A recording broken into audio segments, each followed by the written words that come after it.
the YouTube platform of LIS Scholars. TGT librarian MRS कटे कल्याण में काम कर रहा हूँ, जो कि छत्तीसगढ़ में है और डिस्ट्रिक्ट दंतेवाड़ा है। कुछ ऐसा आपको दिक्कत देखने को मिलता है उन ट्राइबल एरियाज में जहाँ पे आपकी पोस्टिंग हुई है? तो ये काफ़ी मतलब ऐसा एरिया है जहाँ मतलब सब लोग आना नहीं चाहते हैं। तो किस बात का है? तो 67,400 के करीब थी। Hello everyone, welcome to the YouTube platform of LIS scholars. LIS scholars के यूट्यूब प्लेटफॉर्म पे आप सभी का स्वागत है। आज हमारे साथ इस प्रेरक पॉडकास्ट में EMRS लाइब्रेरियन में सिलेक्टेड शिषपाल यादव सर है और इनसे हम EMRS लाइब्रेरियन के कंप्लीट जर्नी के बारे में डिस्कशन करने वाले हैं कि कैसे सर ने अपनी प्रिपरेशन की जर्नी स्टार्ट किया था, किन किन प्रॉब्लम को फेस किया था, कौन कौन सी इंपॉर्टेंट यूनिट्स रहने वाली है, किन किन टॉपिक्स को सर ज़्यादा इंपॉर्टेंस देंगे, क्या स्ट्रेटजी शेयर करेंगे, इसके साथ साथ क्या वर्किंग सिचुएशन होती है एक EMRS लाइब्रेरियन की, और अनेकों सवाल जो आप सभी स्टूडेंट्स के मन में आता है जब आप EMRS लाइब्रेरियन की प्रिपरेशन स्टार्ट करते हैं। तो स्वागत है सर आपका LIS स्कॉलर्स के इस पॉडकास्ट में। सबसे पहले सर थोड़ा सा आप अपना एक इंट्रोडक्शन दे दीजिए ताकि हमारे स्टूडेंट्स को आपके बारे में पता चले। बहुत बहुत धन्यवाद अभिषेक सर, और आपके सभी ऑडियंस को मेरा नमस्कार है। तो करेंटली मैं अभी as a TGT librarian EMRS कटे कल्याण में काम कर रहा हूँ, जो कि छत्तीसगढ़ में है और डिस्ट्रिक्ट दंतेवाड़ा है। तो ये काफ़ी मतलब ऐसा एरिया है जहाँ मतलब सब लोग आना नहीं चाहते हैं। बिल्कुल सर, मेरा भी कुछ ऐसा ही एक्सपीरियंस था, लेकिन ऐसा कुछ है नहीं। जो परसेप्शंस बनी हुई हैं बिल्कुल एकदम से वैसा ही नहीं है। सब कुछ धीरे धीरे चीज़ें बदल रही हैं और बदलने का रीज़न सिर्फ एक ही है, एजुकेशन। बिल्कुल सर। एजुकेशन ही एक ऐसा टूल है जिससे हम पूरे नेशन को चेंज कर सकते हैं, ये नेल्सन मंडेला ने कहा था। एंड सर एक और स्टीरियोटाइप है, मैं पहले ही वो चीज़ क्लियर कर देना चाहता हूँ। अभी 2-3 दिन पहले कुछ स्टूडेंट्स की क्वेरी आई थी, वो ये कह रहे थे कि EMRS लाइब्रेरियन का सर फॉर्म तो आया है, लेकिन मैं उसके बारे में जब वो सर्च कर रहे थे तो ऐसा बता रहे थे कि वो मेरे टाइप की जॉब नहीं है, उस वर्किंग सिचुएशन में हम अपने आप को ढाल नहीं पाएंगे। तो क्या सर कुछ ऐसा आपको दिक्कत देखने को मिलता है उन ट्राइबल एरियाज में जहाँ पे आपकी पोस्टिंग हुई है? नहीं, ऐसा तो कुछ नहीं है कि आप मतलब यहाँ आके काम नहीं कर सकते हैं, क्योंकि मतलब आपको डर किस टाइप का है, मुझे वो एक्चुअली समझ में नहीं आ रहा है कि डर किस बात का है। अगर आप डर रहे हैं कि मतलब नक्सल एरिया है, तो उस टाइप का डर तो अपने मन से निकाल दीजिए, क्योंकि सिविलियन के लिए बिल्कुल ही वो ऐसा कुछ भी नहीं करते हैं। और शायद मैं इतने दिनों से रह रहा हूँ यहाँ पे, तो ये मान के चलिए ये जो एरिया है, खास तौर पे दंतेवाड़ा हो गया, सुकमा हो गया, बीजापुर, ये पूरा बेल्ट जो है असली मतलब नक्सल अफेक्टेड एरियाज है। तो इधर अभी तक सिविलियंस के लिए मतलब कुछ भी ऐसा सुनने को नहीं मिलता। इवन हम लोग तो ऐसी ऐसी जगहों पे जाते हैं मतलब घूमने के लिए, जहाँ आप जाएंगे तो मतलब सबसे पहले आपको सोचना पड़ेगा मैं वहाँ जाऊँ या नहीं जाऊँ लेकिन हम लोग गए हुए हैं और काफ़ी सुनसान एरियाज भी रहती, लेकिन मतलब ऐसा कुछ प्रॉब्लम होता नहीं है जैसा मतलब जिस तरीके से लोग बाहर में सोच रहे हैं कि हाँ मतलब वो ऐसा हो सकता है, लेकिन होता नहीं है ऐसा कुछ। उनका जनरली जो प्रॉब्लम है वो यूनिफॉर्म वालों के साथ थोड़ा-सा है, तो वो उनके साथ जो भी अपना चलना है, चल ही रहा है, सर लेकिन आपको वो सब 1 वीक मिनट मैं पॉइंट रोकना है। चाहूँगा, मुझे यूनिफ़ॉर्म से याद आया। मैं अपने ऑडियंस को बता देना चाहता हूँ कि शिषपाल सर पहले CISF में सब इंस्पेक्टर के पोस्ट पे कार्यरत थे। तो सर कहीं इसका भी तो आपके आपके इस पर्सनैलिटी के अंदर वो नहीं है कि आप एकदम फ़ियरलेस हैं, जो आप CISF की ट्रेनिंग लिए एंड आफ्टर दैट आप जो एक इतना बड़ा कैरियर में अपना बदलाव लाए कि सीधे CISF सब इंस्पेक्टर से आप EMRS लाइब्रेरियन होते हो। तो सर क्या चीज़ें थी, क्यों आपने थोड़ा इस पे भी हम लोग डिस्कशन करेंगे कि क्या वजह थी कि आप CISF सब इंस्पेक्टर इतनी अच्छी जॉब छोड़ के आप एक kind of EMRS librarian teaching की जॉब आपने चूज किया? करें मतलब इससे पहले तो मैं एज ए सब इंस्पेक्टर ही काम कर रहा था, और जिस हिसाब से आप बता रहे हैं तो वाकई में जॉब तो अच्छी है। यूनिफॉर्म में जितने भी पैरामिलिट्री फोर्सेस हैं और इवन जो आर्मी वगैरह में भी लोग रहते हैं, तो कई बार होता है कि एक्समैन जो होते हैं वो लास्ट में आके ये सब ज्वाइन करते हैं। तो काफ़ी मतलब अट्रैक्टिव है, हम ये नहीं कह रहे हैं, लेकिन होता है कि अपनी-अपनी इंटरेस्ट होते हैं, लाइफ़स्टाइल मैनेज करने का तरीका होता है। तो ये कुछ चीज़ें हैं जहाँ एट लास्ट आपको फ़ील होगा, कोई भी जॉब आप करेंगे तो एट लास्ट आपके मन में आएगा ही आएगा, कि मतलब हमारे इंटरेस्ट के हिसाब से है या नहीं है ना? तो अगर वो चीज़ मैच नहीं करेगी, तो कहीं न कहीं आपको मतलब थोड़ी-सी बेचैनी रहेगी कि यार कुछ और भी हम कर सकते हैं, जहाँ अच्छे जगह हम पहुँच सकते हैं। तो यूनिफ़ॉर्म है, अच्छा है, और कुछ साल तक मैंने वो जॉब किया, उसका भी अपना आनंद है, वो भी चीज़ हमने देख लिया। फिर हमें लगा कि मतलब इसको परमानेंट हम कंटिन्यू करने में थोड़ा-सा मैं उतना कंफर्टेबल नहीं हो रहा था, उतना इंटरेस्ट भी मेरा नहीं बन रहा था। तो इसलिए मैंने सोचा कि इसको थोड़ा-सा जो है चेंज किया जाए और जो मेरा इंटरेस्ट है उसकी तरफ चला जाए। तो उस हिसाब से मैंने सोच के और इधर लाइब्रेरियन के लिए मैंने ट्राई किया, और कोशिश मेरी इससे पहले भी थी, ऐसा नहीं कि मैं डायरेक्टली लाइब्रेरियन किया और इधर हो गया। इससे पहले मैं स्टेट वगैरह के लिए काफ़ी ट्राई कर रहा था उधर से। तो ये सारी चीज़ें मिला-जुला के मुझे काफ़ी हेल्प की एज़ ए लाइब्रेरियन बनने में। तो ओके सिर्फ़ सर। मैं ये नहीं कहूँगा कि सिर्फ़ एक ही चीज़ का इसमें रोल है, सिर्फ़ मैं उठा और लाइब्रेरी के लिए तैयार हुआ और पढ़ा और हो गया, ऐसा कुछ नहीं रहा। अक्सर वो सर लोग धीरे-धीरे चीज़ें। कलम से बंदूक चूज़ करते हैं। पहले कलम उठाते हैं फिर बंदूक, और आप बंदूक उठा के फिर से कलम उठाए। काफ़ी रोचक आपकी जर्नी रही है सर। चलिए सर, तो अब थोड़ा-सा हम लोग आगे बढ़ते हैं और आपकी इस जर्नी के बारे में मैं जानना चाहूँगा कि आपने अपना प्रिपरेशन स्टार्ट कहाँ से किया, कैसे किया? जैसा कि अभी मैंने आपको बताया कि मेरा एक दिन का नहीं है कि मैं उठा और एज़ ए लाइब्रेरियन तैयारी शुरू कर दिया और हो गया। क्योंकि आप जब एग्ज़ाम पैटर्न देखेंगे, तो उसमें सिर्फ़ लाइब्रेरियन का ही नहीं पूछता है। बिल्कुल सर, उसमें आपका जनरल नॉलेज होता है, रीज़निंग होता है, टीचिंग एप्टीट्यूड होता है, ये सब सारी चीज़ें होती हैं। और इवन लैंग्वेज का मैटर तो है ही।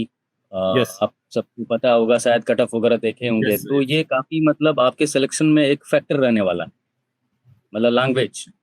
क्योंकि मैं पिछले रिज़ल्ट में भी देखा था कि बहुत सारे लोग जो है, उनका लाइब्रेरी में अच्छा मार्क्स था, मतलब बहुत लाइब्रेरी अच्छे साइंस। थे। हाँ, बहुत अच्छे थे वो। हम तो कहीं नहीं मतलब ठहर पा रहे थे उनके आगे, लेकिन वो कहाँ मार खा गए? लैंग्वेज में।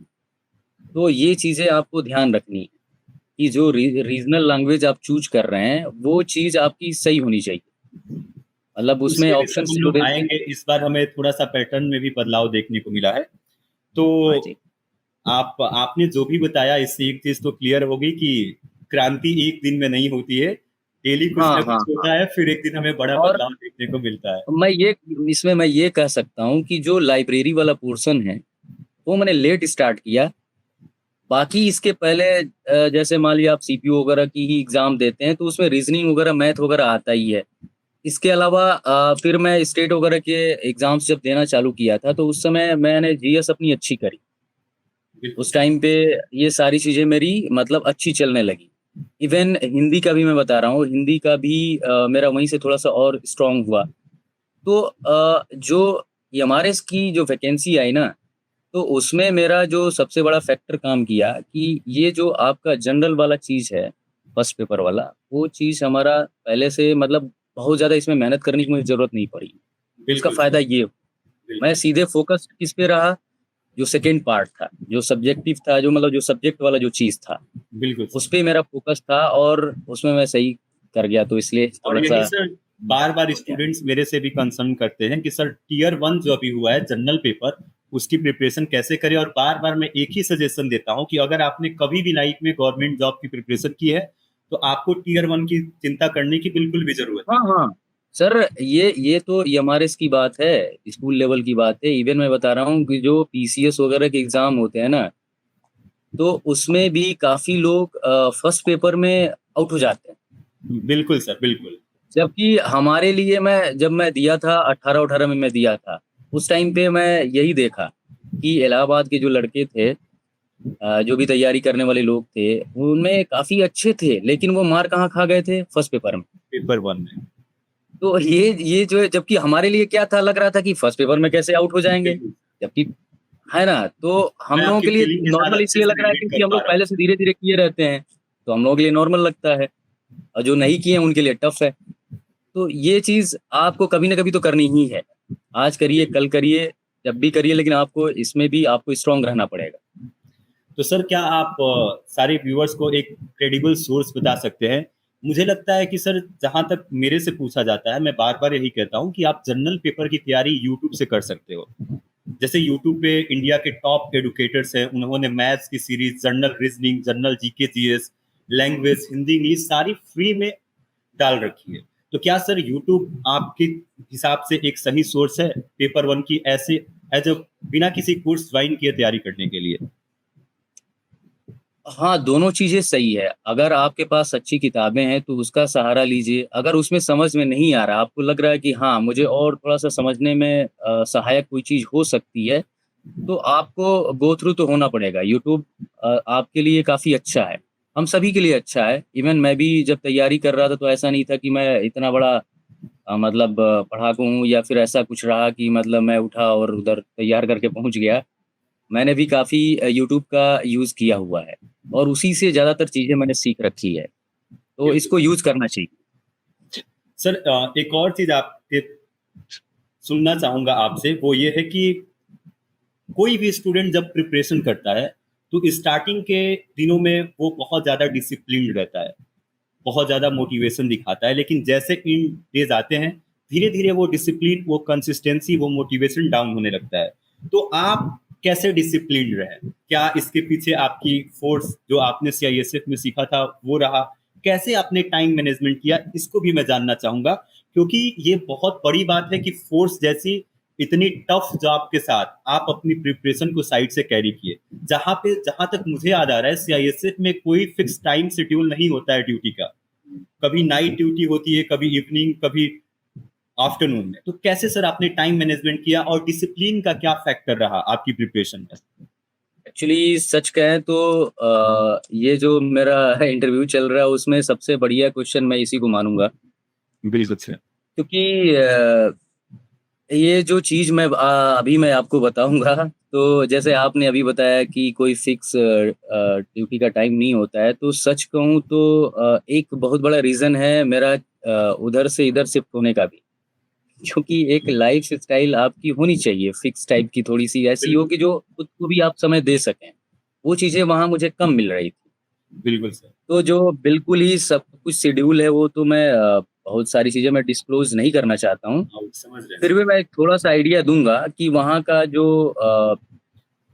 शेड्यूल है वो बेसिकली क्या है कि जब आप एयरपोर्ट पे जाते हैं तो एयरपोर्ट 24 हॉवर्स रन करते हैं। बिल्कुल सर। तो आप जो भी सीएसएफ की ड्यूटी है वो 24 हॉवर्स के लिए है। इवन अदर जो लोग हैं वहाँ अदर ऑर्गनाइज़ेशंस हैं, इवन कस्टम वाले जो लोग हैं, तो या फिर एयरलाइन्स के जो स्टाफ हैं, उन लोगों को भी ख़ैर करना ही पड़ता है। बिल्कुल सर। लेकिन ये जो शेड्यूल है हम लोगों का थोड़ा-सा ज़्यादा उन लोगों के कंपैरिज़न में हेक्टिक हो जाता है।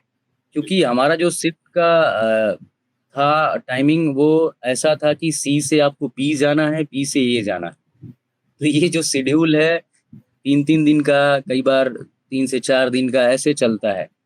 तो ऐसे टाइम पे आपको सारी चीज़ें मैनेज करना काफ़ी टफ़ होगा और ये जो चीज़ मैं बोल रहा हूँ अगर आप एक्सपीरियंस नहीं किए हैं तो शायद आपको उतनी चीज़ समझ में ना आए नहीं सर, या एक्चुअली फिर अगर मैंने बहुत क्लोज़ से देखा है, मेरे घर पे फ़ोर्स और उनके हैं, तो मैंने इस चीज़ को देखा है। इवन यूपी पुलिस में भी मैंने देखा है, सब इंस्पेक्टर है, कोई टाइम का शेड्यूल नहीं रहता है। इसीलिए हाँ, मैं आपसे ये हाँ। पूछा कि कैसे आपने इस चीज़ को साइड में अपना स्टार्ट किया प्रिपरेशन? क्योंकि जब इंसान उतने घंटे ड्यूटी करके आता है और ऐसी भी नहीं है कि आपको चेयर पे बैठ के ड्यूटी करनी है, जैसे आप लाइब्रेरियन में आप अपना हुँ। ड्यूटी करते होगे, तो ये हाँ, बहुत हाँ, हाँ। हेक्टिक होता होगा।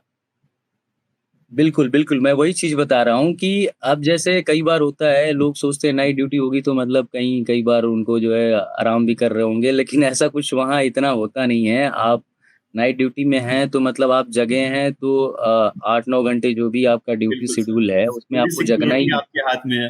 हाँ, पूरी सिक्योरिटी मतलब आप ही के हाथ में है तो वहाँ मतलब कोई भी स्लैकनेस बिल्कुल हो ही नहीं सकती है। अगर बिल्कुल आप कर सर। रहे हैं तो मतलब आप बिल्कुल ही गलत कर रहे हैं और बिल्कुल सर। सब कुछ कैमरा आप कर रहे हैं। देश की आन तो मान शान भी आपके हाथों में है, सब हाँ, कुछ। वो बहुत सारी फैक्टर्स है ना वहाँ, मतलब गलती के चांसेस है ही नहीं, तो वहाँ इस तरह की चीजें नहीं हो पाती हैं, आप चाह के भी नहीं कर सकते हैं। तो ये कहने का मतलब कि वहाँ की कठिनाई है। अब बात ये है कि जहाँ आदमी को मुश्किल होता है वहीं से फिर रास्ता भी आदमी खोजता है। बिल्कुल सर। जब तक आपके पास बिल्कुल मुश्किल चीज़ नहीं आएगी, अब कंफर्ट ज़ोन में आप हैं ऑलरेडी, तो शायद मुझे नहीं लग रहा कि आप फिर इतनी जोश या मेहनत भी करना चाहेंगे। बिल्कुल सर। तो ये सक्सेस सर फैक्टर कहीं ना बहुत कहीं काम करता है। डिस्कम्फर्ट से ही आती है। जब आपको हाँ, सारी हाँ। सुख सुविधाएं मिल जाती है तो आप कहते हो कि अब मुझे कुछ नहीं करना। हाँ, मतलब उतना आप एफर्ट नहीं दे पाएँगे, लेकिन जब आप कहीं फँसे रहेंगे, आपको लगेगा कि हाँ, यहाँ मेरे लिए मुश्किल हो रहा है, तो आप भी कम्फर्ट के लिए प्रयास करते हैं। तो बिल्कुल। वो प्रयास तो ख़ैर करना था हमें, हमने किया उस, और साथ में ये रहा, आपने कहा कि कैसे टाइम निकाला, कैसे इतना मतलब वो कर लिया, तो वो चीज़ और भी लोग वहाँ थे, जो हमारे कलीग थे, इवन कलीग से ज़्यादा मैं बोलूँगा कि जो मेरे सीनियर्स कुछ थे। सब बिल्कुल इंस्पेक्टर में जो और जो हमारे सीनियर लोग थे, उनमें से काफ़ी अच्छे लोग मिले मुझे, जो सपोर्टिव थे। मेरे से बेहतर, मतलब की तैयारी उनकी बहुत अच्छी थी। इवन वो मतलब यूपीएससी की दे रहे थे एग्ज़ाम्स, सोचिए। हम तो मतलब छोटा-मोटा सोच रहे हैं, वो इतना बड़ा देते थे लोग, प्री वगैरह क्वालीफाई भी करते थे, है ना? तो उनसे हमें काफ़ी इंस्पिरेशन मिला कि हाँ, अगर ये बंदा कर रहा है तो यार मुझे भी करनी चाहिए। और हम लोगों ने एक ऐसा वहाँ माहौल बना दिया था, इवन बैंगलोर का ही मैं बता रहा हूँ, बैंगलोर एयरपोर्ट में मेरी फर्स्ट पोस्टिंग थी। तो हम लोगों ने ऐसा माहौल बना दिया था कि बिल्कुल ही पढ़ाई का ही माहौल हमने कर रखा था। ऑन ड्यूटी भी, और ऑफ ड्यूटी में अपना पढ़ के जाओ, ऑन ड्यूटी क्या करो कि आप जब भी मिलो, तो आप इधर-उधर की बात ना करो, ठीक हमने है ना? कितना पढ़ा है ये आप सारी चीजें आपको डिस्कस। आपको करना क्या है कि हम जो पढ़ के आए हैं, उसमें से ऐसा सवाल पूछना है कि अगले को थोड़ी मुश्किल करे। बिल्कुल। उसको, हाँ, टेस्ट की तरह लेना है कि हाँ, चलो ये बताओ ऐसे अगर कंडीशन हुआ तो उसमें क्या होगा फिर? जैसे जैसे हम पॉलिटी लोग वगैरह अपने हो स्कूल गया, के दिनों हिस्ट्री में हो किया गया। करते थे। हाँ, हाँ, हाँ, मतलब ऐसा कि अगले को हम मतलब ऐसा फ़ील कराएँ कि हाँ, चलो तुम्हें नहीं आया, अब मैं तुम्हें समझा रहा हूँ। तो ऐसा हम लोगों ने माहौल बना रखा था। तो इस तरीके से चीज़ें होती क्या थी कि दोनों आदमी को फ़ायदा था। एक तो हमारी चीज़ें रिवाइज़ हो रही हैं, और अगले का फ़ायदा ये हो रहा है कि अगर उसको आ रहा है तो उसका रिवाइज़ हो गया, अदरवाइज़ अगर उसको नहीं आ रहा है, तो उसको सीखने को मौका मिल रहा था। जी। तो वो हम ऑन ड्यूटी भी क्या कर रहे थे कि पढ़ ही रहे होते थे। और मेरा जो एक्सपीरियंस रहा है पढ़ाई को लेके कि आप कितना पढ़ रहे हैं ये तो चलो इम्पोर्टेंट है ही, लेकिन उससे भी ज़्यादा इम्पोर्टेंट है कि आप जो भी चीज़ें पढ़ रहे हैं, उसको कितनी देर तक आप होल्ड कर रहे हैं। बिल्कुल सर। मतलब इन माइंड में आप कितनी देर तक उसको होल्ड कर रहे हैं, मतलब आप कितनी बार उसको रिकॉल कर रहे हैं। बिल्कुल सर। ये मुझे लगता है कि बहुत बड़ा फैक्टर है।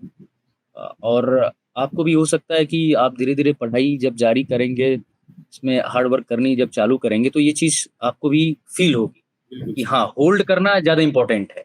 बिल्कुल। पढ़ते तो सब है सर, होल्ड का ही सारा गेम है।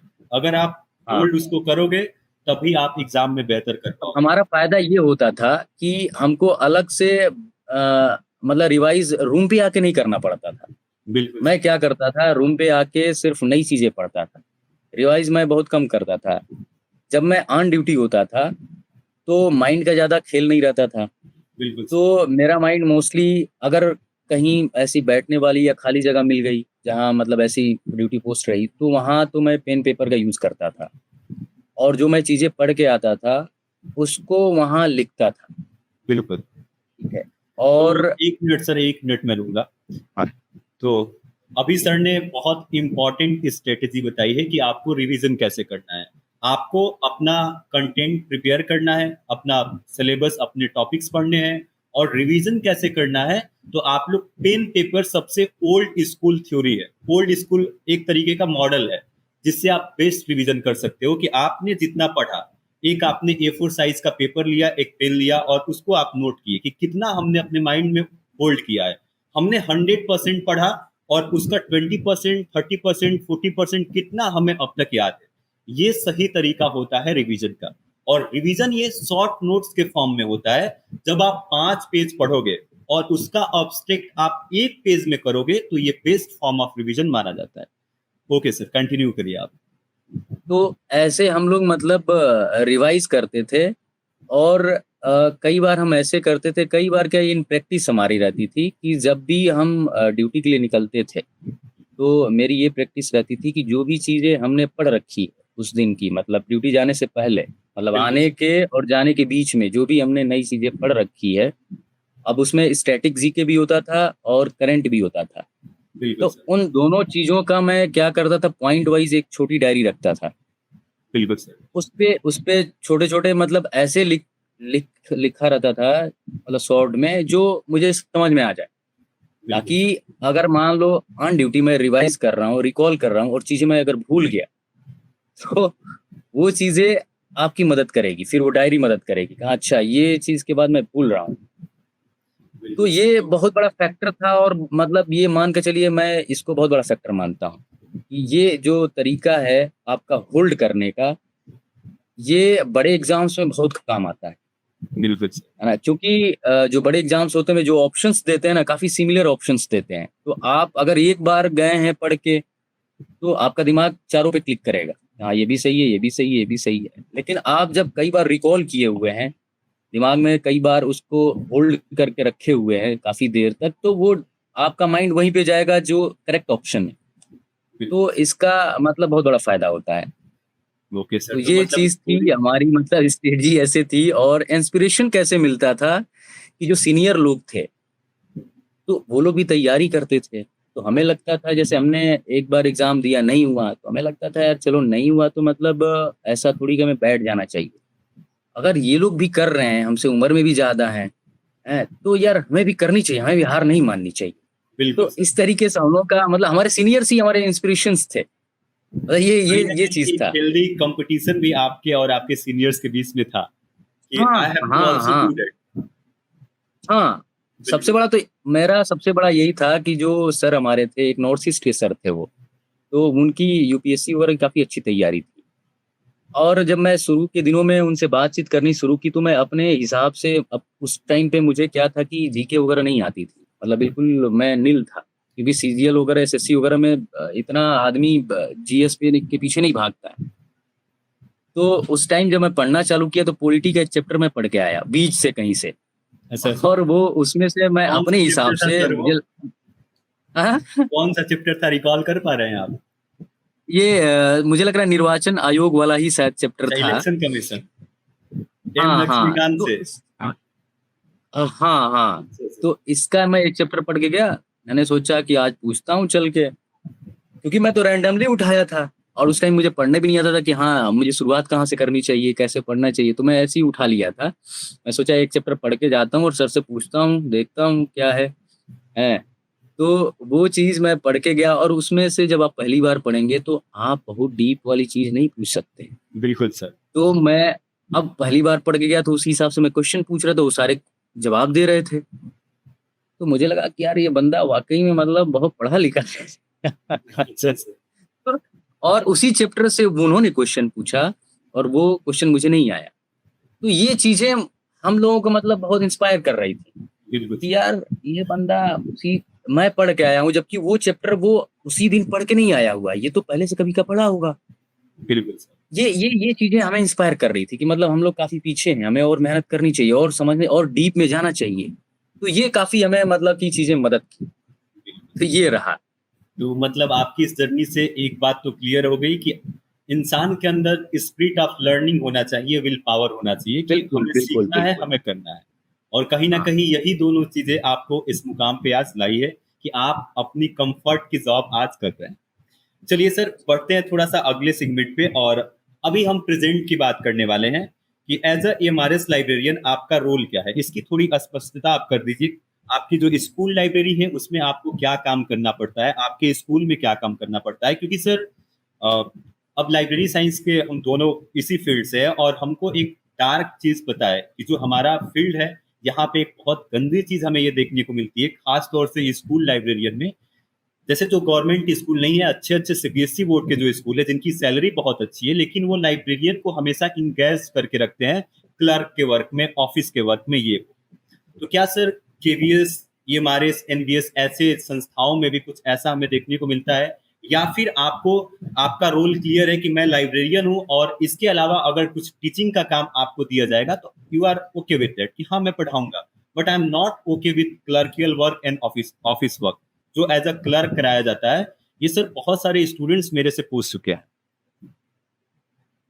एक्चुअली क्या है, स्कूल एक टीम की तरह काम करता है सर ना? और मान के चलिए कि टीम लीडर प्रिंसिपल है। ओके तो कई बार होता है कि काफ़ी चीज़ें प्रिंसिपल पे भी डिपेंड करती हैं कि प्रिंसिपल आपको कैसे हैंडल कर रहे हैं, आप कितना काम दे रहे हैं। लेकिन बेसिक काम तो हमारा एज ए लाइब्रेरियन यही है कि लाइब्रेरी को ही देखना है। आपका ये बेसिक मतलब यही है। लेकिन जो भी टीचर्स अदर्स भी हैं, जो जैसे मान लीजिए कोई मैथ का टीचर है या फिर साइंस का, इंग्लिश का है, तो वो सिर्फ ऐसा नहीं है कि सिर्फ मैथ का ही क्लास ले रहा है और आराम से बैठा हुआ है, ठीक है ना?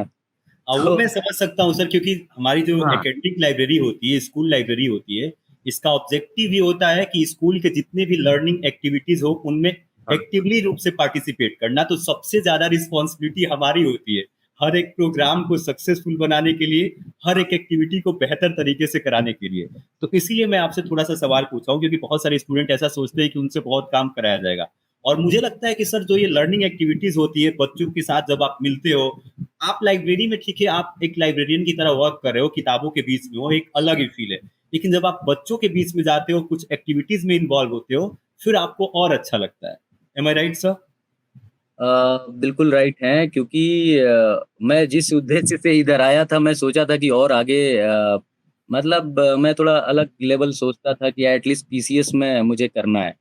यस। लेकिन अभी इधर आके लगता है कि एजुकेशन काफ़ी अच्छी चीज़ है, और हम जो चीज़ें जानते हैं अगर किसी के साथ शेयर कर रहे हैं, तो ये बहुत अपने आप में मतलब दूसरे के लाइफ को आप इफ़ेक्ट कर रहे हो, और इवन एक नेशन बिल्डिंग में बहुत बढ़िया आप काम कर रहे होते हैं। बिल्कुल सर। क्योंकि आज जो देश है वो हमारी वजह से है, लेकिन कल को जो हमारा देश होगा वो हमारी अगली पीढ़ी की वजह से ही होगा। वो बिल्कुल जितना राइट आगे जाएँगे, जैसा हम बनाना चाहेंगे वैसा ही बनेंगे।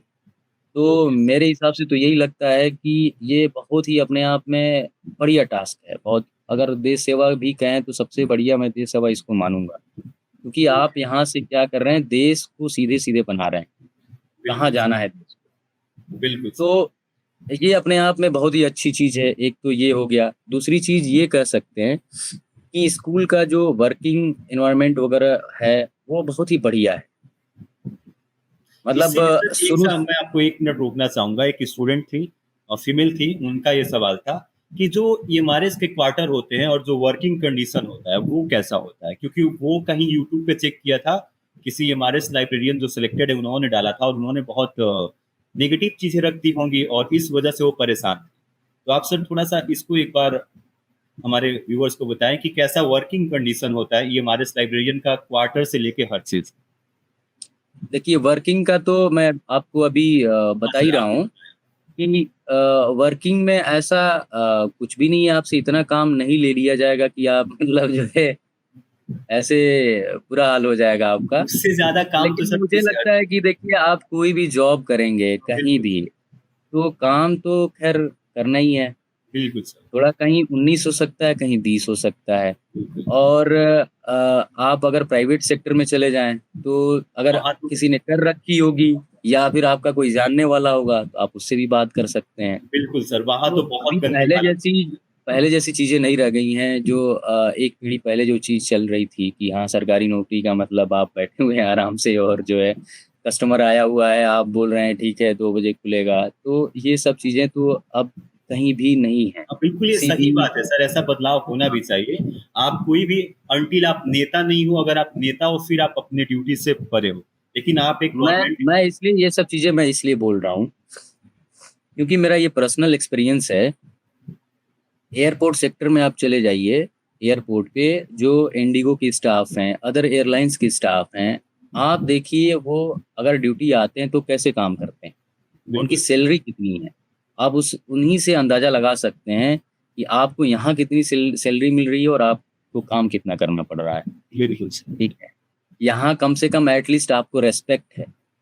वो इज्जत मिल रही है, टीचर एक हाँ, फिक्स टाइम शेड्यूल है स्टूडेंट कि आपको रेस्पेक्ट इतना मिलती घंटे है, फिर ड्यूटी देना आपके है। जो कलीग है, टीचर हैं, वो भी रेस्पेक्ट करते हैं, प्रिंसिपल भी हैं, वो भी आपको ऐसे वर्ड्स नहीं इस्तेमाल करेंगे। तो अपने आप में यहाँ एक सुकून आपको रहेगा कि हाँ, जी चलो सर, ठीक है, काम करना है पर्सनली और मुझे काम भी फील होता है कि जो हमारी टीचिंग का प्रोफेशन होता है, वो कहीं न कहीं एवरीवन रिस्पेक्ट दैट प्रोफेशन। हाँ, हाँ, सोसाइटी भी रिस्पेक्ट करेगी, बच्चे भी, पूरे आपके कलीग्स भी। बिल्कुल सर, तो आई एम होपिंग कि मैम को इसका आंसर मिल चुका होगा कि आपको ड्यूटी करनी पड़ेगी, और जो जॉब्स हैं उनके कंपेयर में कहीं न कहीं अभी भी लाइब्रेरियन का जो वर्क है, एक बहुत ही सिंपल सा, साधारण सा आप कह लीजिए वर्क है। आप इसको आप कॉम्प्लेक्स बनाएँगे तो वो बनेगा। आपको कभी भी स्कूल में सर मुझे ये फ़ील होता है कि एज़ अ टीम काम करना चाहिए। अगर बिल्कुल, कोई बिल्कुल, मैं वही चीज़ कह रहा हूँ कि मैं अभी उसी पॉइंट पे फिर से दोबारा मैं बोलूँगा कि ऐसा नहीं है कि मैथ वाले टीचर हैं, तो क्लास ले लिए और बैठ गए हैं। काम उनको एक्स्ट्रा और मिलता है। बिल्कुल अगर काम आ गया, स्कूल के रिगार्डिंग है, तो सबको कोई ना कोई काम मिलता है।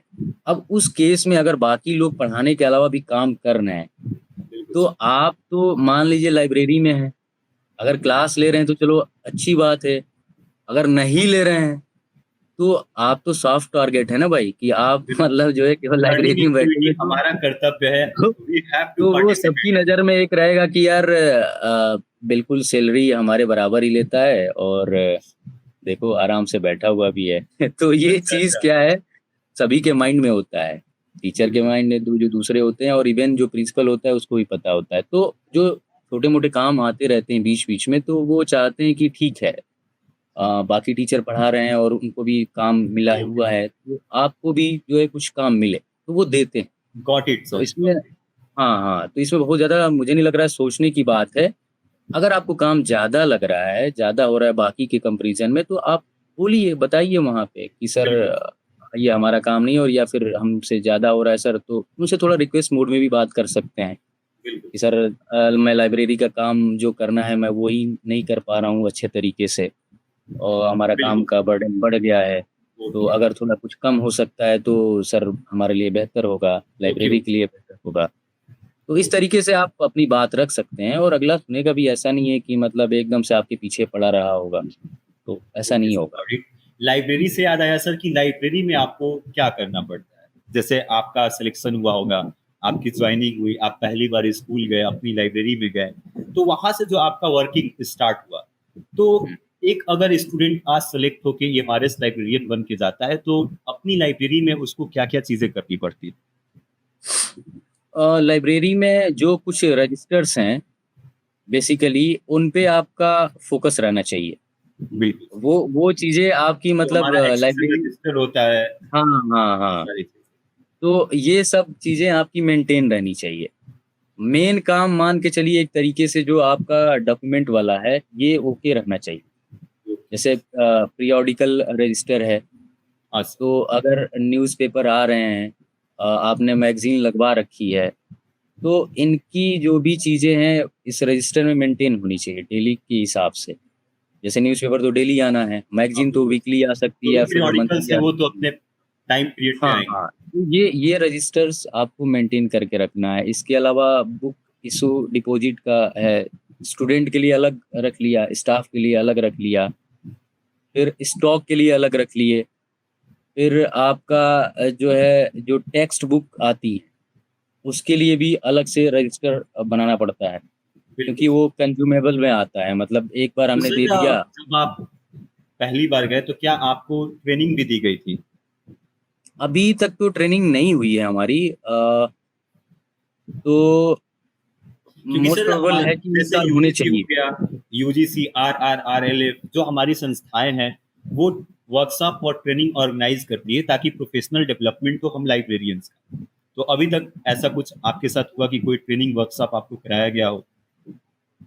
नहीं इस ऑर्गेनाइजेशन की तरफ से तो नहीं कराया गया है।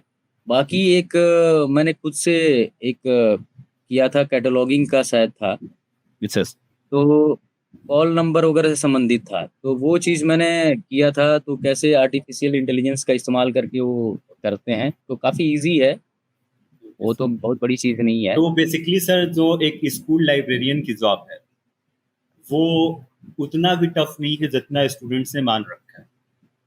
सिंपल सी आपकी लाइब्रेरी के जो बेसिक ऑपरेशंस हैं उनको ही आपको हैंडल करना है। अपना रजिस्टर, हमारे number of students, number of stocks, आपका कलेक्शन डेवलपमेंट, बेसिक चीजें ही जो हम लोग लाइब्रेरी मैनेजमेंट में पढ़ते हैं वही आपको स्कूल में करना है। मतलब ये मान के चलिए कि आप सबसे छोटे लेवल पे खड़े हैं। खास हाँ, लाइब्रेरी के हिसाब से अगर देखें, क्योंकि लाइब्रेरीज काफ़ी बड़ी-बड़ी होती हैं बिल्कुल और वहाँ हैंडल करना मतलब कई सेक्शंस बाँटे गए हैं वहाँ। बिल्कुल, हमारा अलग अलग टेक्निकल सेक्शन अलग होता हाँ, है, सारी हाँ। चीजें अलग होती है। एक्विजिशन कैटलॉगिंग के लिए अलग है, ऑर्डर देने के लिए कोई बंदा अलग है, ऑर्डर आ गया तो रिसीव करने वाला बंदा अलग है। तो ये सब सारी चीज़ें मतलब कि एक्विजिशन रजिस्टर पे चढ़ाना या फिर ये सब सारी चीज़ें करना वो अलग बंदा है। तो वो सेक्शंस बड़ी लाइब्रेरीज में अलग-अलग होती हैं। यहाँ पे क्या है वो सब कुछ आपको ही हैंडल करना है। तो काफ़ी अच्छा है, सारी चीज़ें आप समेट के चल सकते हैं और छोटी लाइब्रेरी होती है तो कोई बड़ी मतलब ऐसा बड़ा हाँ, बिल्कुल टास्क भी सर। नहीं है कि आप नहीं जैसे सर अभी आपके स्कूल में क्या स्ट्रेंथ होगी बच्चों की? कितने बच्चों को आपको मेंटेन करना पड़ता है? कितने बच्चे लाइब्रेरी विजिट करते हैं? हाँ, अभी हमारे पास बच्चे लगभग 400 के करीब में हैं। 400। हाँ। और अभी और आपका स्कूल से 10+2 है अभी या 10? नहीं 12th तक है हमारा, 6 से 12th तक ही हमारे से चलता है। हाँ। तो लाइब्रेरी में तो इतना बहुत पहले से कलेक्शन नहीं था, क्योंकि अभी इसका पूरा फुल एंड फुल चार्ज लिया है, तो अभी धीरे-धीरे सुधार हो रहा है। तो एकदम से तो वो भी नहीं कर पा रहे हैं। ये धीरे-धीरे चीज़ें ही सुधरेंगी, तो जो भी कलेक्शन है तो बच्चे आते हैं और बुक इश्यू कराते हैं। तो लगभग मान के चलिए ना, एवरेज मैं बोलूँ तो लगभग 4-5 किताबें तो मान के चलिए। डेली। हाँ, ले जाते हैं बच्चे। ओके और सर। थोड़ा-सा इन्वॉल्व रखेंगे तो बच्चे इंटरेस्ट लेंगे, ऐसा कुछ नहीं है। और बिल्कुल आपके सर। पास कलेक्शन, सबसे बड़ी चीज़ है कलेक्शन होना चाहिए।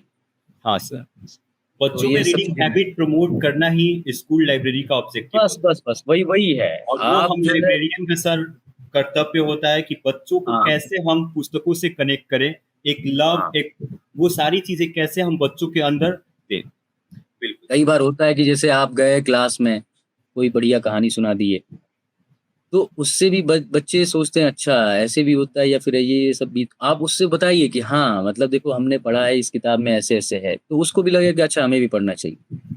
तो ये भी तरीका है कि आप बच्चों को कैसे इंस्पायर कर सकते हैं, मोटिवेट कर सकते हैं पढ़ने के लिए। कुछ आसान ज एकदम से कॉम्प्लेक्स चीज़ उसको मत दीजिए छोटे बच्चों को, ख़ास तौर पे ओके सर। 8वीं 10वीं तक जो है, ऐसा दीजिए जो कहानी टाइप की हो, जो उसको भी समझ में आए, बिल्कुल ताकि उसका मन लगे। बिल्कुल। तो इस तो तरीके से आप जो है लाइब्रेरी में बढ़िया आप मैनेज कर सकते हैं। चलिए सर, तो ये तो एक आपकी स्टार्टिंग प्रिपरेशन की जर्नी होगी और अभी आपकी जो प्रेजेंट जर्नी है वो होगी। अब सर कुछ एग्जाम की पर्सपेक्टिव से आपसे मैं सवाल लेना चाहूंगा जो अक्सर स्टूडेंट्स के मन में आते हैं। तो सर सबसे पहला सवाल ये रहेगा कि जो टीयर 1 है, इस टाइम पैटर्न चेंज हो चुका है। टीयर 1 हमारा जनरल पेपर हो गया है। जो 100 मार्क्स के पार्ट पार्ट 5 हमारे होते हैं वो हो गए और पार्ट 6 हमारा 30 मार्क्स का लैंग्वेज का टेस्ट हो गया। तो सर आप क्या बच्चों को सजेस्ट करना चाहेंगे कि पूरा टीयर 1 जो अब एक अलग से प्री एग्जाम की तरह हो रहा है, इसकी प्रिपरेशन कैसे करें? या फिर आप इसको ब्रेक डाउन कर सकते हैं यूनिट यूनिट में, या फिर जैसे सब्जेक्टिव की general, GK, GS, general reasoning, language में हिंदी, इंग्लिश, कौन सा सोर्स, कौन सी बुक, कुछ भी आप रिकमेंड करना चाहते हो आप करिए। अभी क्या है कि आप कोई भी एस्पिरेंट है, सबसे पहले तो आपको खुद का ही एनालिसिस करना चाहिए कि आप कहाँ स्टैंड कर रहे हैं। बिल्कुल सर। आपका स्ट्रॉन्ग पॉइंट क्या है, आपका वीक पॉइंट क्या है, उसके हिसाब से अपनी खुद की स्ट्रेटजी बनाइए।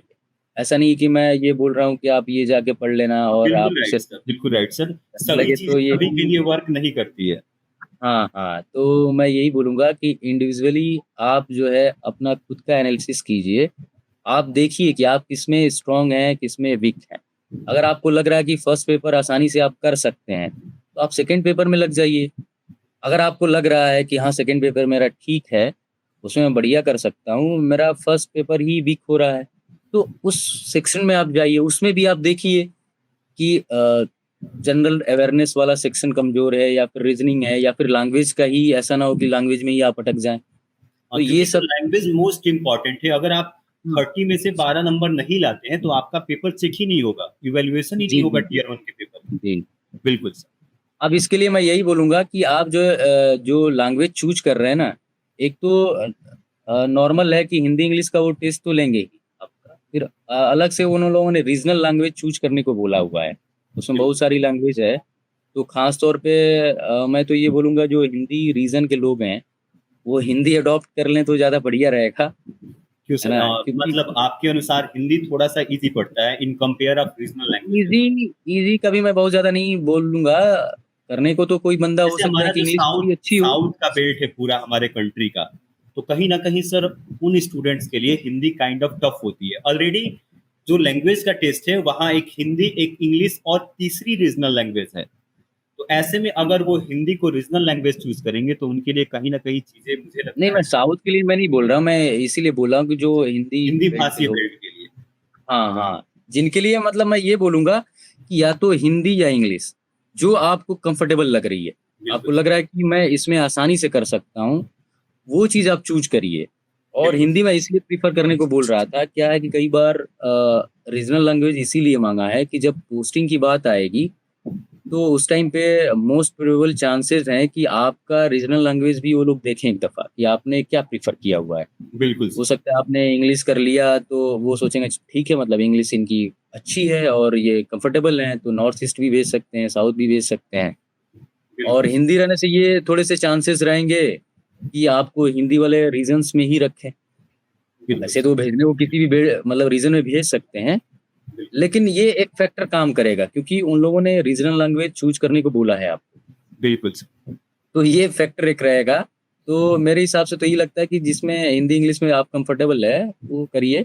लेकिन मैं तो खुद से हिंदी ही चूज किया था क्योंकि मुझे इसी का वो था कि हिंदी मेरी दोनों ठीक थी, लेकिन मैंने हिंदी को इसीलिए चूज किया कि हो सकता है कि जब पोस्टिंग की बात आएगी तो हिंदी ओके वाले सर, बेल्ट बेल्ट में पोस्टिंग आपको मिल भेजा सकती जाएगा, है। Got it sir. हाँ हाँ हाँ, तो इसलिए ओके मैं सर, उसी ये को तो चूज सर किया।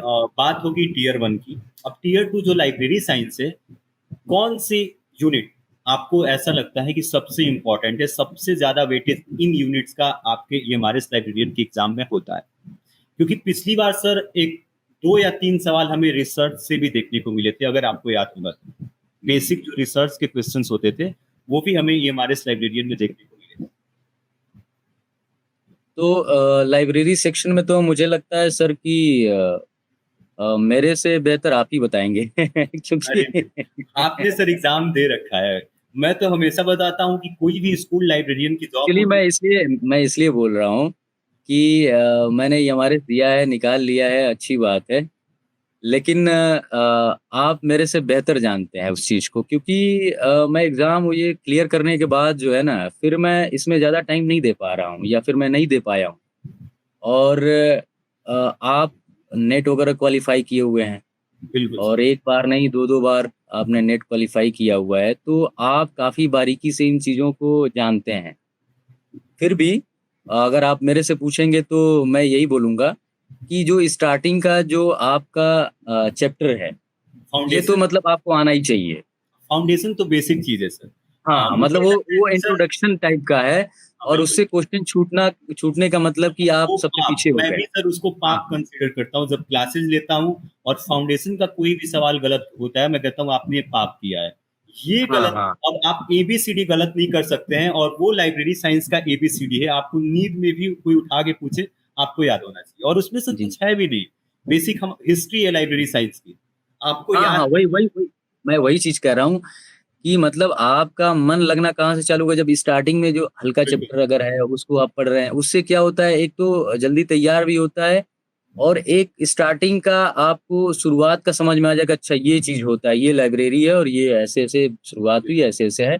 आपका माइंड में एक जो है बेस तैयार हो जाता है कि उसके ऊपर जो भी चैप्टर पढ़ते जाएँगे उस पे बैठता जाएगा। बिल्कुल तो सर। ये चैप्टर स्टार्टिंग का है, ये तो आपको मतलब कि आना ही चाहिए। इसमें डाउट वाली बात ही नहीं है।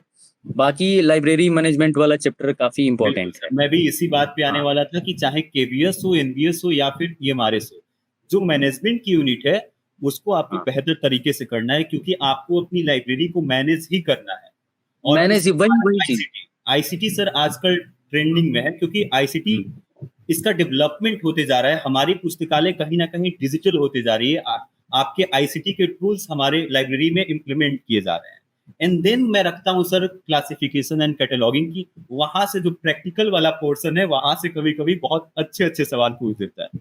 एम आई राइट नहीं, सर? वो तो आईसीटी तो मतलब आपको आनी ही चाहिए। बिल्कुल सर, वो वो चैप्टर बेसिक तो मतलब आपको पढ़ना ही पढ़ना है, क्योंकि वो ऐसा चैप्टर है कि मुझे लगता है कि आजकल हर और एक आसान एग्जाम भी है से सर। पूछते हैं। बिल्कुल, हम हाँ, लोग बचपन से पढ़ते आते हैं, क्लास और मुझे फर्स्ट लगता से है कि सर उसमें फर्स्ट पेपर में भी है और सेकंड पेपर 15 में भी मार्क्स है। के फर्स्ट पेपर में भी है सर। तो फिर आपको दोनों में फायदा हो रहा है। और बिल्कुल ये काफी आसान चैप्टर है, मतलब आप इसको टफ बिल्कुल नहीं कहेंगे, आसान चैप्टर है। हाँ, टफ कहाँ बनेगा कि जैसे अब अंदर के टूल्स मान लो पूछने लगे, एमएस वो ऑफिस अंदर। लाइब्रेरी में इम्प्लीमेंट किए जाते हैं कि आईसीटी हाँ, का क्या इम्प्लीमेंटेशन है आपकी लाइब्रेरी में, हाँ। और वहां से जब सवाल बनते हैं तो थोड़ा सा वो कॉम्प्लिकेटेड बनता है सर। नहीं तो वो जो सवाल इक्का दुक्की बनते हैं सर, तो वो सारे बच्चे नहीं कर पाते हैं। हाँ बिल्कुल सर। लेकिन हाँ, लेकिन जो आपका जनरल क्वेश्चन है जो सभी बच्चे कर रहे हैं, वो तो एटलीस्ट आपको आना ही वो चाहिए। आप गलत करेंगे फिर बहुत पीछे चले जाएंगे आप इस जी, जी, लाइन जी, में। वही वही। बिल्कुल सर। चलिए, तो ये तो दोनों सब्जेक्ट का हमने डिस्कशन कर लिया। अब थोड़ा सा आते हैं कि अगर कोई स्टूडेंट है एग्जाम क्वालिफाई उन्होंने कर लिया, तो सर ये डॉक्यूमेंट वेरिफिकेशन का प्रोसेस क्या होता है, किन किन डॉक्यूमेंट्स की जरूरत पड़ती है एक स्टूडेंट को? डॉक्यूमेंट वगैरह के लिए तो सर यही है कि लेटर जब भी आपके आते हैं तो उसमें सारी चीजें मेंशन करके वो लोग रखते हैं अच्छा सर। कि क्या क्या चीजें आपको मतलब लेके आनी है। बिल्कुल सर। तो बेसिकली आपका जो एकेडमिक रिकॉर्ड्स हैं, जो भी क्वालिफिकेशंस आपके हैं, मार्कशीट तो हो गए, ये, सर्टिफिकेट्स हो गए। सर हाँ, एक ये क्वेश्चन चीजें। आपसे मैं पूछना चाहूंगा, क्योंकि बहुत सारे स्टूडेंट्स के मन में कंफ्यूजन होता है, मैंने बहुत बार समझाया है कि मार्कशीट और सर्टिफिकेट्स दोनों अलग अलग चीज है। मार्कशीट से हाँ। ज्यादा इंपॉर्टेंट डॉक्यूमेंट वेरिफिकेशन में सर्टिफिकेट्स मैटर करता है, वो रहता है। हम्म। ऐसा है सर? हाँ, बिल्कुल यही है। मार्कशीट और सर्टिफिकेट बिल्कुल अलग अलग है। 10th 12th किसी का भी आप देख लीजिए कोई भी आप जाएं, ग्रेजुएशन तक सब कुछ तो वही है। और कई बार होता है कि जैसे रिजल्ट निकलता है, आप बिलीव अगर कर रखे हैं तो रिजल्ट आता है तो मार्कशीट तो आपका उसी टाइम मिल जाता है, तुरंत मिल जाता है, डाउनलोड ऑनलाइन हो मिल जाता जाता है। है। हाँ, लेकिन जब सर्टिफिकेट की बात आती है तो फिर वो उधर यूनिवर्सिटी से निकलवाना पड़ता है, 180 जाना डेज के पड़ता है, या अंदर फिर वो आपको। लोग भेजते हैं अलग से। बिल्कुल सर। तो दोनों चीजें तो एक नहीं है, दोनों अलग है। और ये दोनों चीजें चेक तो होती ही होती हैं। तो बिल्कुल ये लगेगा। बाकी आपका जो भी अगर कैटेगरी से आप हैं सर। हाँ, तो आपके कैटेगरी का reservation certificate. Certificates. Okay sir. हाँ, ये सब सारी चीजें मतलब आपकी लगती हैं। और अगर जॉब वगैरह कर रहे हैं कहीं, बिल्कुल तो सर। उसके लिए पहले से एनओसी ले रखे हैं तो उसका डॉक्यूमेंट्स वगैरह लगता है। तो ये चीजें हैं, ये सारे वो सब कुछ मेंशन करके रखते हैं तो सर आपको यहाँ कितने पे थोड़ा सा एंट्रीज आपको लेके रोकना आनी है। चाहूंगा, जैसे बहुत सारे सीआईएसएफ के हमारे फोर्स के स्टाफ भी होंगे जो ये मारिस लाइब्रेरियन का एग्जाम देना चाहते होंगे, तो ये जो एनओसी वाला प्रोसेस है, आप अपने टर्म में थोड़ा सा आप बताना चाहेंगे ताकि उनको क्लियर हो जाए कि कैसे एनओसी का प्रोसेस होता है, कितने दिन लगते हैं, आपको कब एनओसी लेना चाहिए? जैसी एडवर्टाइजमेंट निकलता है, आप उसी टाइम जो है अप्लाई कर दीजिए एनओसी के लिए। बिल्कुल। तो वो आपने उधर एप्लीकेशन दे दिया, मतलब उधर से ओके है। वो चाहे कितना भी दिन लगाएं, 10 दिन लगाएं, 15 दिन लगाएं, महीना दिन लगाएं, वो उनका हेडक है। आपने दे दिया मतलब उधर से रिप्लाई आएगा, और वो कभी भी आए आपका ओके है, उसमें प्रॉब्लम नहीं होना है, क्योंकि आपका एनओसी तुरंत उधर अपलोड नहीं करना है। हाँ, अगर अपलोड करना है तो आप जाके उधर से ले लीजिए और उस स्कैन करके अपलोड करिए। तो जनरली ऐसा रहता नहीं। वो जब डॉक्यूमेंट वेरिफिकेशन होता है लास्ट स्टेज में, आप फाइनली एग्जाम पास कर लेते हैं, तब उसकी जरूरत पड़ती है। टीवी के टाइम। जी, जी, जी, डीवी के टाइम जो है उसकी जरूरत पड़ती है। तो उस टाइम तक तो आपका एनओसी लेटर आ ही जाता है। बिल्कुल। वो हार्डली महीने दिन से कम ही लगेगा आपको कहीं भी, किसी भी तो मुझे सर लग रहा है डिपार्टमेंट जैसे में। आपने जब एग्जाम दिया तो अभी तो टीयर 2 होने वाला है, तो रिजल्ट आने के बाद आपने एनओसी अप्लाई किया था, जब आपका हो गया कि हाँ I am qualified for this, या फिर पहले? नहीं, नहीं, नहीं, आपको ये सब सारी चीज़ें पहले करनी है। मतलब जब आप एप्लीकेशन अप्लाई कर रहे हैं, कायदे यही से उसके पहले आपको जो है एप्लीकेशन उधर देना बिल्कुल है। बिल्कुल। हाँ, हाँ, यही मैं आपसे जानना चाह रहा था, क्योंकि क्या होता है ना कि डर होता है कैरियर स्विच करने में कि अगर वहां नहीं हुआ तो फिर मेरा ये भी जाएगा और वो भी जाएगा। नहीं बिल्कुल ठीक है, वो सही है, एनओसी रहनी भी चाहिए, जो चीज़ लीगल तरीके से है हाँ वो सर, बिल्कुल रहे बिल्कुल तो सर, अच्छा है, बढ़िया है। बिल्कुल क्योंकि इधर एनओसी लेके आएँगे तो आपका सर्विस भी एड हो जाता है, बिल्कुल बिल्कुल बिल्कुल सर। तो ये फ़ायदा चलिए ही सर, अब आपके लिए। आखिरी सेगमेंट पे चलते हैं जहां मैं आपसे कुछ क्वेश्चंस पूछूंगा और आपको एक वर्ड में आंसर देना है। ठीक है सर? तो सर, जी, पहले महीने का आपका ऑनबोर्डिंग अनुभव जब आप स्कूल ज्वाइन किए कैसा रहा? One word sir. अच्छा बहुत बढ़िया भी नहीं रहा और बहुत खराब भी नहीं रहा। लेकिन मैं ये बोलूँगा कि जिस हिसाब से हम आए थे सोच के, जो परसेप्शन था, जो जैसे अभी काफ़ी लोग जो लोग सुन रहे हाँ हैं, बिल्कुल सर। वो हाँ, वो लोग भी जैसे सोच रहे थे वैसे ही मैं भी सोच रहा था। लेकिन इधर आने के बाद परसेप्शन मेरा काफ़ी चेंज हो गया कि नहीं ऐसा कुछ भी नहीं है, यहाँ भी बहुत अच्छा है और सबसे बड़ी बात है कि लोग यहाँ बहुत अच्छे हैं, सीधे-साधे लोग। अच्छा, तो बिल्कुल सर, वो ये चीज़ें ट्राइबल बदली। एरिया है, वहाँ पे लोग बहुत दिल के साफ होते हैं। भले एक हाँ, हाँ। स्टीरियोटाइप बना है उन एरियाज़ के बारे में, लेकिन they are very good person. Okay sir, next सवाल, स्कूल का सिस्टम कैसा आपको लगता है? ये हमारे लाइब्रेरी, ये हमारे स्कूल का सिस्टम। सिस्टम तो कोई नया नहीं है, लगभग जो नवोदय विद्यालय के सिस्टम्स हैं, बिल्कुल वैसा ही है। ओके थोड़ी सर। बहुत ही बदलाव हैं, तो मान के चलिए अगर आप एनवीएस के बारे में जानते हैं, तो लगभग सिस्टम वैसा ही है, सब कुछ सिमिलर है, उसी की ओके तरीके से। Sir. Okay, got it sir. Sir, कोई आप एक एडवाइस देना चाहेंगे जो ये हमारे लाइब्रेरियन की तैयारी कर रहे हैं या बनना चाहते हैं?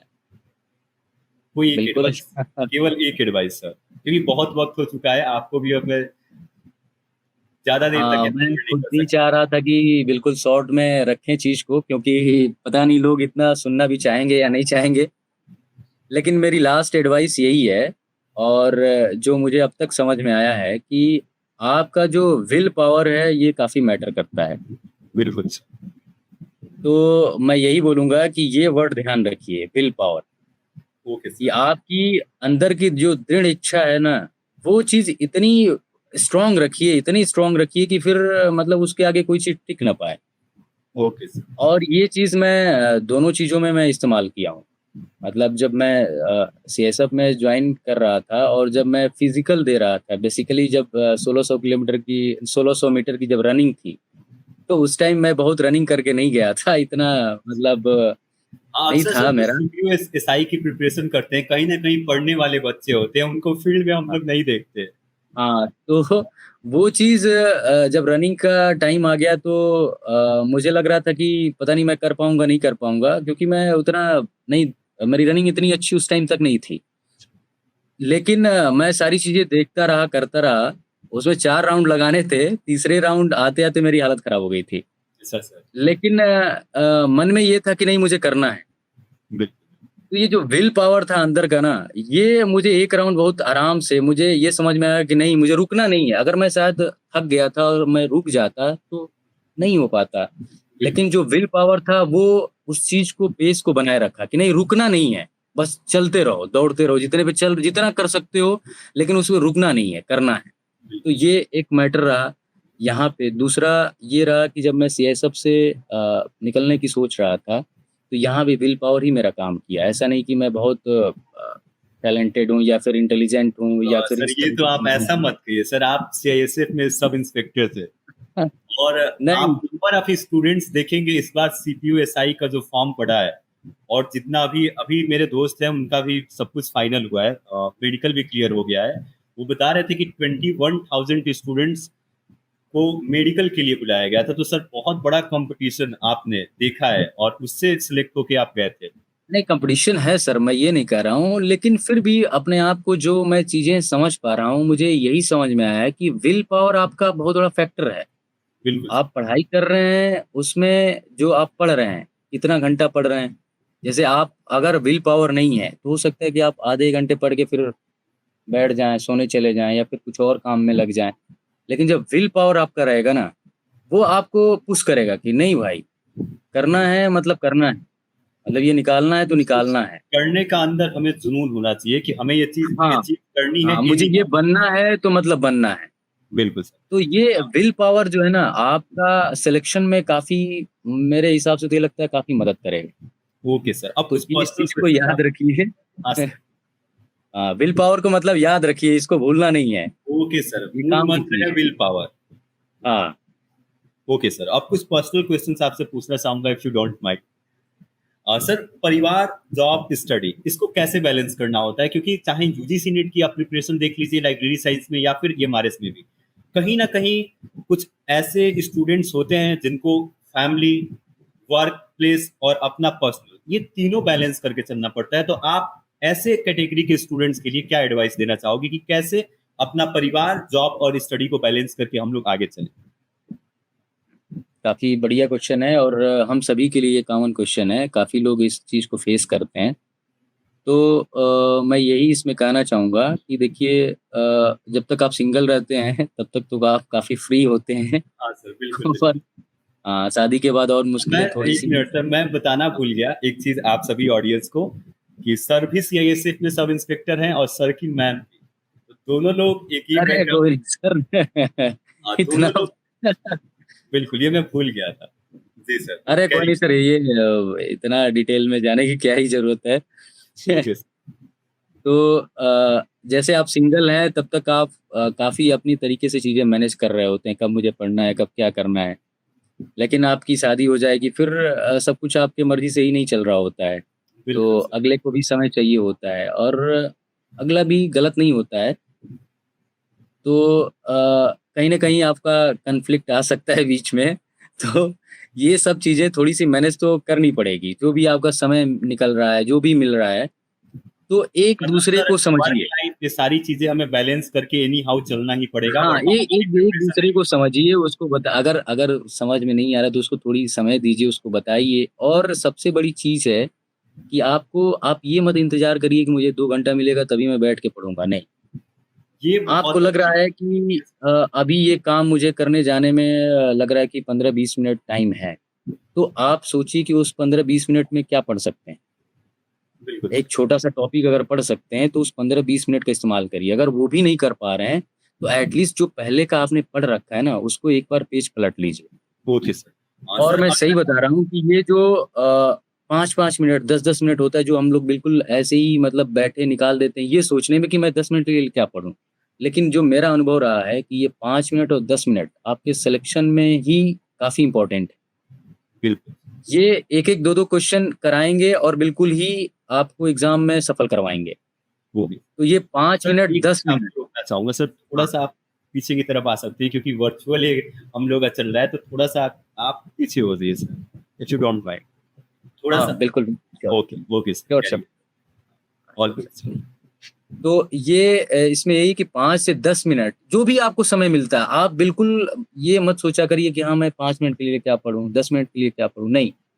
अगर एक क्वेश्चन भी आप पढ़ ले रहे हैं, तो अपने आप में वो आपका हो सकता है कि वही क्वेश्चन की वजह से आप रुक जाएँ और वो सिर्फ़ 2 मिनट का था, जिसको आप देख लेते तो शायद वहाँ कर ले जाते। बिल्कुल सर। तो ये हमको लगता है कि काफ़ी लोग ऐसा सोचते हैं और ये चीज़ मैंने ये सब में रहते हुए समझा इसको और मैंने अप्लाई भी किया। बहुत बड़ा आपने प्रिपरेशन का सीक्रेट ये बताया कि जो हम 1-2 मिनट वेस्ट करते हैं, हाँ, वहाँ हाँ, से अगर हमने एक क्वेश्चन भी सीख लिया, तो वो हमारा हाँ, एडिशन है। वो हमारी जो कंटीन्यूअस पढ़ाई 4-5 घंटे की होती है, वो अलग है। अब उसमें ये हमें हाँ, एक्स्ट्रा मिल गया।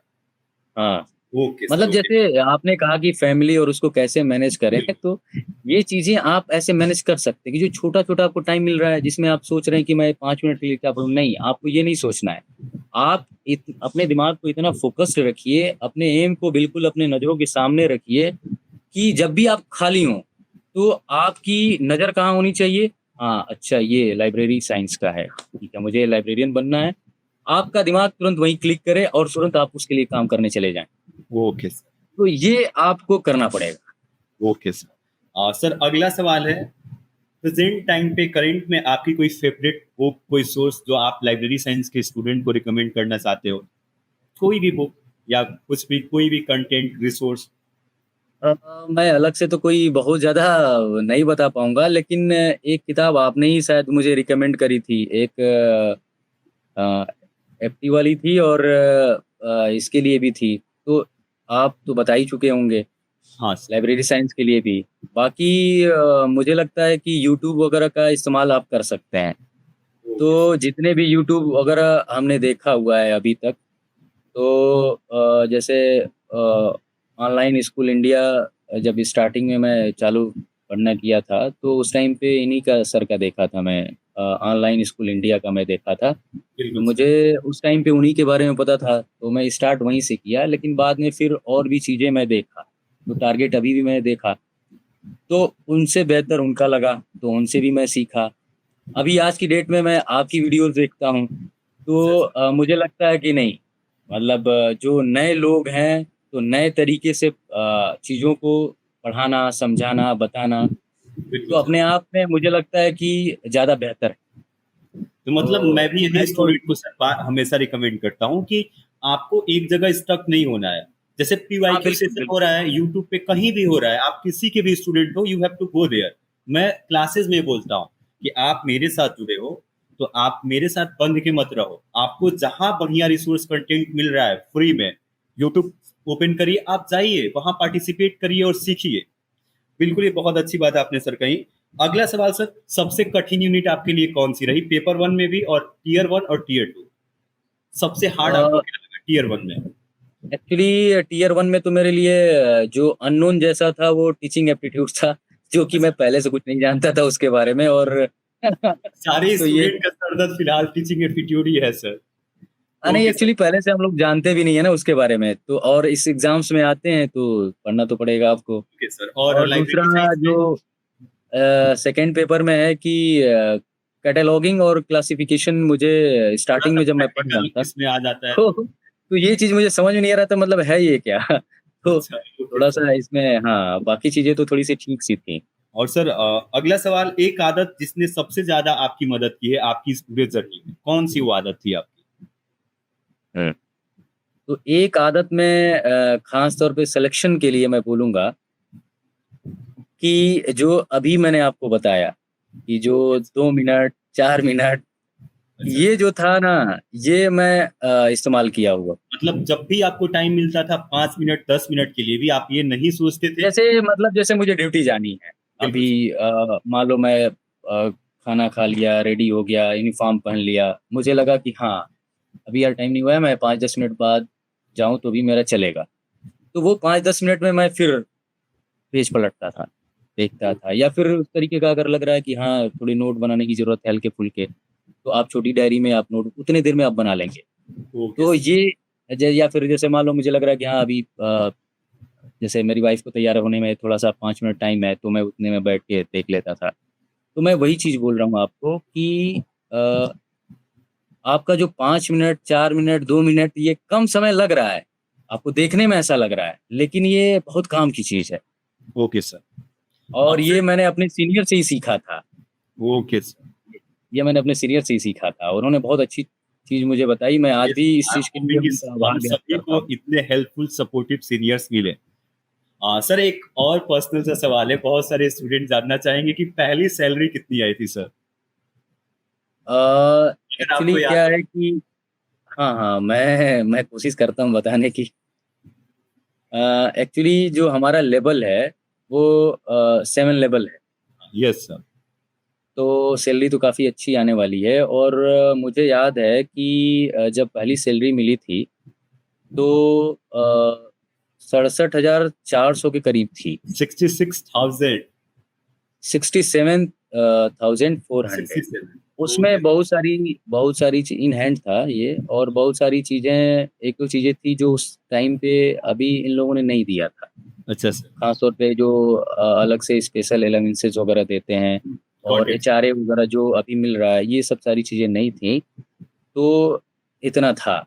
अभी करंटली अगर बोलूँ मैं तो करंट में 76,000 है। इन हैंड की मैं बात ये कर रहा हूँ। आपने सर मेरा अगला सवाल ही आंसर कर दिया कि सर प्रेजेंट टाइम पे कितनी सैलरी आपको मिल रही है। हाँ, थोड़ा तो सा वही और चीज़। भी टफ बनाता हूँ आपकी इस सवाल को। तो अभी करंटली देखिए, ग्रॉस आपकी बन जाती है लगभग 93 समथिंग, ओके सर। और जो एनपीएस वगैरह कटता है, ये सब काट-पीट के जो है, और इन हैंड 76, वही इन हैंड 76। 76,000 और सर समथिंग है। आपको कितने साल हुए ज्वाइन किए हुए एमआरएस लाइब्रेरियन? मुझे तो बहुत साल नहीं हुए, मैं 24 में ही जॉइन बिल्कुल। किया था। बिल्कुल हाँ, बिल्कुल। तो जून में मैं जॉइन किया था, 21 जून था, और उस दिन योगा डे था। तो ओके सर, उसी लिए हम लोग आके ज्वाइन किए थे बिल्कुल और सर। योगा डे में शामिल हो गए थे ओके सर। तो आई एम होपिंग कि इस पॉडकास्ट से आप सभी ऑडियंस को, सभी व्यूवर्स को, सभी स्टूडेंट्स को बहुत ज़्यादा हेल्प मिला होगा। और आप सभी लोग शिषपाल सर के लिए एक बार ज़रूर कमेंट करना, क्योंकि सर ने जो जर्नी बताई कि सीआईएसएफ में सब इंस्पेक्टर से कैसे इन्होंने टाइम मैनेज किया। क्योंकि फोर्स की जो नौकरी होती है, ऐसा नहीं है कि आपको चेयर पे बैठना है, आपको हर वक्त अपने रिस्पॉन्सिबिलिटी और ड्यूटी के प्रति डेडिकेटेड रहना पड़ता है। उस टफ सिचुएशन से कैरियर स्विच करना और फर्स्ट अटेम्प्ट में ये हमारे लाइब्रेरियन क्रैक करना बहुत बड़ी बात है। तो सर बहुत अच्छा लगा आपके साथ बातचीत करके। आई एम होपिंग कि अगर आगे भी ऐसे कुछ डाउट्स होता है तो हम लोग कुछ ऐसे कन्वर्सेशन लेके आएंगे जिससे स्टूडेंट्स को काफी हेल्प मिलेगा। बिल्कुल सर, जब भी आपको ऐसा लगे कि हाँ मेरे से कुछ हेल्प चाहिए या फिर कोई ज़रूरत है, किसी एस्पिरेंट को भी ज़रूरत है, तो वो बात कर सकता है, कभी भी आपके थ्रू बात कर सकता है, तो ऐसी कोई बात नहीं है। जब भी किसी की भी ज़रूरत हो तो मैं तो चाहूँगा मैं किसी की मदद कर सकूँ। बिल्कुल सर, ये आपका सर ग्रेटनेस है कि आप इतने पोलाइट हो और इतना हम्बलनेस के साथ सारी चीजें आपने रखा, समझाया, और अभी भी आप ये कह रहे हो कि you have to help someone. That's a very big thing sir. Okay sir, तो काफी वक्त मैं आपका ले चुका हूँ और अब इस पॉडकास्ट को हम लोग यहीं पे रोकते हैं, अगर आपकी अनुमति हो तो सर। बिल्कुल, बिल्कुल सर, बहुत-बहुत धन्यवाद और उम्मीद करता हूँ कि शायद कुछ नेक्स्ट टाइम में भी मैं शामिल कहीं हो सकूँ ऐसा कुछ इन इवेंट में। बिल्कुल सर, जरूर सर, ऐसी अपॉर्चुनिटी फिर हम लेके आएंगे और मैं कोशिश करूंगा कि ये हमारे लाइब्रेरी के जितने स्टूडेंट्स मेरे साथ जुड़े हैं उनको भी मैं इस मीटिंग में इंक्लूड करूं, ताकि वो लोग पर्सनली आपके साथ इंटरेक्ट कर सके। और जो ऐसी चीजें होती है ना कि स्टूडेंट के मन में बहुत सारे डाउट्स होते हैं, जब पर्सनली आप मे भी उनको रिप्लाई करो तो उनको ज्यादा हेल्प मिले, एक अच्छा मोटिवेशन मिले और वो कहीं ना कहीं बेहतर करे अपने एग्जाम। जी, ओके सर। बिल्कुल। Okay okay, thank you okay so sir, much sir. Thank you for being with us. Thank you so okay much. Sir, okay okay sir, नमस्कार सभी